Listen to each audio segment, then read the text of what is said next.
اعوذ باللہ من الشیطان الرجیم بسم اللہ الرحمن الرحیم اللہم صلی علی سیدنا محمد وعلی محمد۔ آج کی میری گفتگو کا موضوع ہے حضور صلی اللہ علیہ وسلم کے اخلاق حسنہ، ان کی تعلیمات مبارکہ۔ حضرت ام المومنین سیدہ عائشہ رضی اللہ تعالیٰ عنہ سے پوچھا گیا کہ حضور صلی اللہ علیہ وسلم کے اخلاق کیا تھے؟ انہوں نے فرمایا کانا خلقہ قرآن، جو کچھ قرآن میں تھا وہی حضور صلی اللہ علیہ وسلم کے اخلاق تھے۔ یعنی قرآن کا اگر آپ عملی طور پہ کسی شخصیت کو قرآن بنتے ہوئے چلتا پھرتا قرآن دیکھنا، وہ حضور صلی اللہ علیہ وسلم کو دیکھ لیں۔ اللہ اکبر۔ حضرت عائشہ رضی اللہ تعالیٰ عنہ فرماتے ہیں کہ حضور صلی اللہ علیہ وسلم کو جھوٹ سے انتہائی سخت نفرت تھی، اور حضرت اماں عائشہ رضی اللہ تعالیٰ عنہ فرماتی ہیں کہ حضور صلی اللہ علیہ وسلم کبھی بھی نازیبا گفتگو نہیں کرتے تھے، کبھی بھی کسی کے ساتھ برائی نہیں کرتے تھے، اور بازاروں میں کبھی چیختے نہیں تھے۔ اور حضرت انس رضی اللہ تعالیٰ عنہ فرماتے ہیں میں نے حضور صلی اللہ علیہ وسلم کا 10 سال خادم رہا، مجھے حضور صلی اللہ علیہ وسلم نے کبھی یہ نہیں کہا کہ انس تم نے یہ کیوں نہیں کیا، کبھی یہ کیوں نہیں کیا، تم نے اس کام کو اس طرح کیوں نہیں کیا، کبھی بھی مجھے ڈانٹا نہیں حضور صلی اللہ علیہ وسلم۔ یہ حضرت انس کی گواہی ہے۔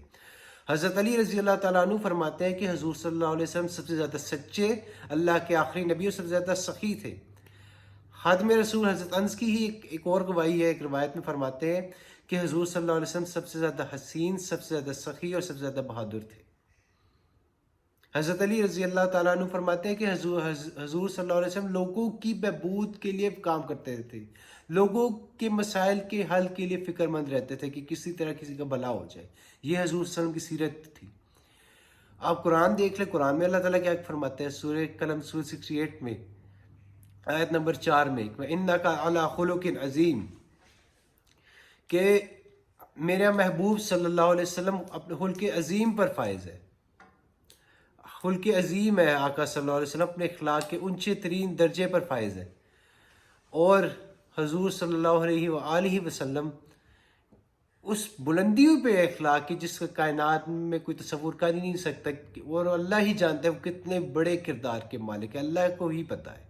ہم اس تک پہنچ نہیں سکتے جو حضور صلی اللہ علیہ وسلم کی اخلاق ہے۔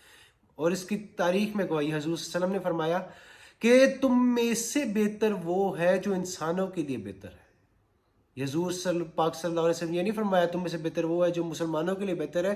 حضور صلی اللہ علیہ وسلم نے ایک عالمی تصور دیا کہ لوگوں کی بہتری جو کرے، جو بھی مسلمان لوگوں کی بہتری کرے گا وہ بہتر ہے انسانوں میں سے۔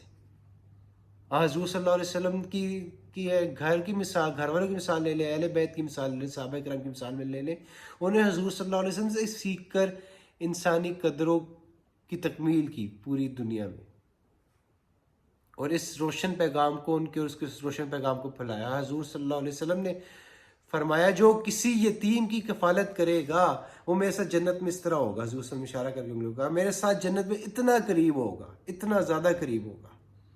اور حضور صلی اللہ علیہ وسلم نے فرمایا کہ تم میں سے بہتر وہ ہے جو اپنی عورتوں کے لیے بہتر ہے، تم میں سے بہتر وہ ہے جو اپنے گھر والوں کے لیے بہتر ہے۔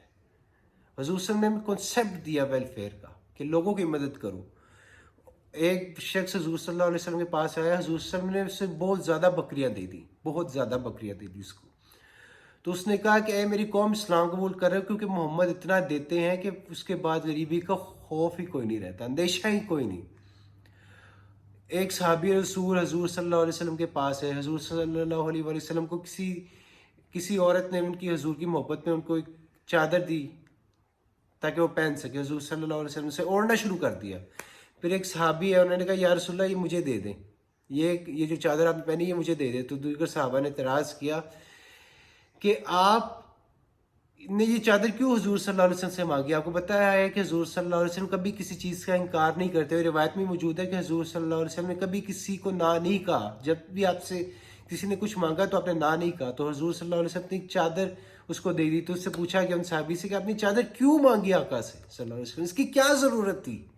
انہوں نے فرمایا میں تو چاہتا تھا کہ یہ میرا کفن بنے، کیونکہ حضور صلی اللہ علیہ وسلم جس میں ادر کو چھو کے مقدس ہو چکی ہے، تو میں چاہتا ہوں یہ میرا کفن بنے۔ اور ایسا ہی ہوا، جب وہ صحابی وفات پا گئے تو ان کا وہ چادر ان کا کفن بنی۔ اللہ اکبر۔ ہم سب کو چاہیے حضور صلی اللہ علیہ وسلم کی سیرت میں چلتے ہوئے لوگوں کے ساتھ پیار محبت سے بات کرے، اپنا لہجہ درست کرے، کیونکہ حضور صلی اللہ علیہ وسلم کی حدیث ہے کہ جو مومن ہے لیس بمومن طاعن ولا فحش، کہ مومن کسی لعنت کرنے والا، تانے دینے والا نہیں ہوتا، لعنت کرنے والا نہیں ہوتا، وہ فحش گفتگو کرنے والا نہیں ہوتا. تو ہم سب کو چاہیے اپنی گفتگو میں شائستگی کو لائیں, لوگوں کی کا جو ہے جذبات کا خیال رکھیں, اور لوگوں سے اچھے طریقے سے بات کریں, حضور صلی اللہ علیہ وسلم کی سنت پہ چلتے ہوئے لوگوں کی مدد کریں. اور آخری بات میں بتاتے ہوئے اپنی بات ختم کر رہا ہوں کہ ایک صحابی فرماتے ہیں حضور صلی اللہ علیہ وسلم غریبوں, محتاج, مسکین لوگوں کے ساتھ چل کے ان کے کام کروایا کرتے تھے. تو ہمیں بھی چاہیے کہ کبھی کسی غریب کے ساتھ بھی اگر کھانا کھانے کے اگر آپ کو آفر بھی کرے تو اس کی آفر لے لیں, چاہے کچھ ہی لقمے ہو وہ لے لیا کریں. کبھی یہ نہ سوچے کہ آپ بڑے اسٹینڈرڈ کے وہ چھوٹے اسٹینڈرڈ کے. حضور صلی اللہ علیہ وسلم غریبوں کے ساتھ بھی مل کر ان کی جو ہے نا دعوت قبول کی ہے, ان کی گھروں کی دعوت قبول کی ہے. تو ہم سب کو چاہیے کہ حضور صلی اللہ علیہ وسلم کی سیرت پہ چلتے ہوئے امنی نمونہ اس معاشرے میں پیش کرے اور لوگوں کی فلاح و بہبود بے کام کرے. اللہ تعالیٰ ہم سب کو عمل کی توفیق عطا فرمائے.